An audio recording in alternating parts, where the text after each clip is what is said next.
My wife ran out of eyeliner recently, so I called the police. No, I was actually going to the mall, and so she said, she's like, hey, can you get me some eyeliner? And I was like, yep. And so she's like, okay, but look, this is the one I want. She shows me her empty eyeliner thing. I want this one. Don't want a different one.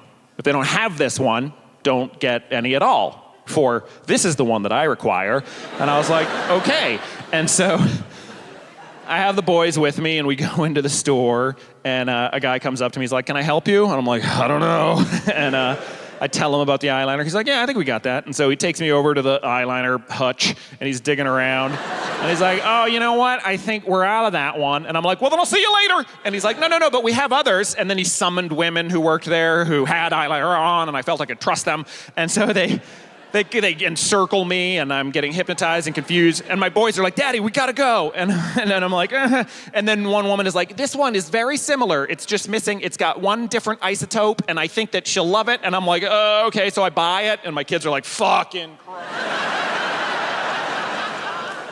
And I go home, and I present it to my wife, and she sees it, and she's like,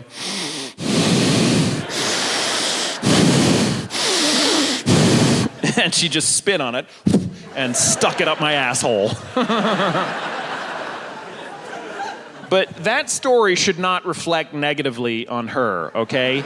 Seriously, she has a preference. She wants this one, she doesn't want that one. That's normal. People have preferences. Like, I'm not like that. I just live in garbage. I don't care. Like, if I'm at a restaurant and I order a Coke and they're like, oh, we don't have Coke. Is Pepsi okay? I'm like, I don't give a shit if you piss in a bucket as long as you pour a bag of sugar in with it and mix it in, okay?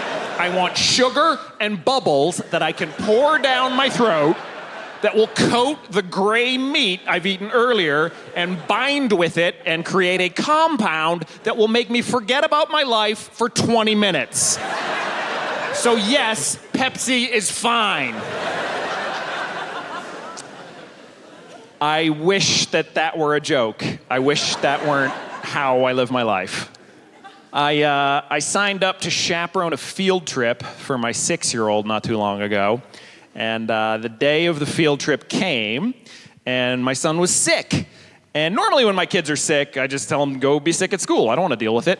But he was quite sick, so we had to keep him home.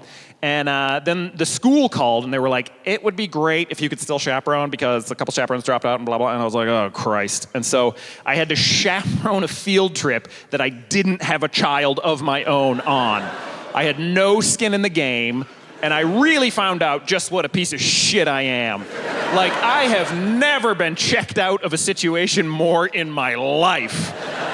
Like, we get into the museum, and the kids are walking through a turnstile to enter the museum, right? And so the woman at the thing pushes the button to like de-electrify the turnstile so that it can spin and allow the children through, okay? So they're all coming through, and then the final kid in line, he's kind of short, and she didn't see him. So she took her finger off the thing, electricity surged through the bar and became an impenetrable steel wall, and so then the kid's approaching. I watched him approach it for 15 seconds minimum. Didn't say a fucking thing and just clang, watched him get taken out. Didn't give a shit. I let a kid eat a cigarette. Not mine. I mean, not my kid, it was my cigarette.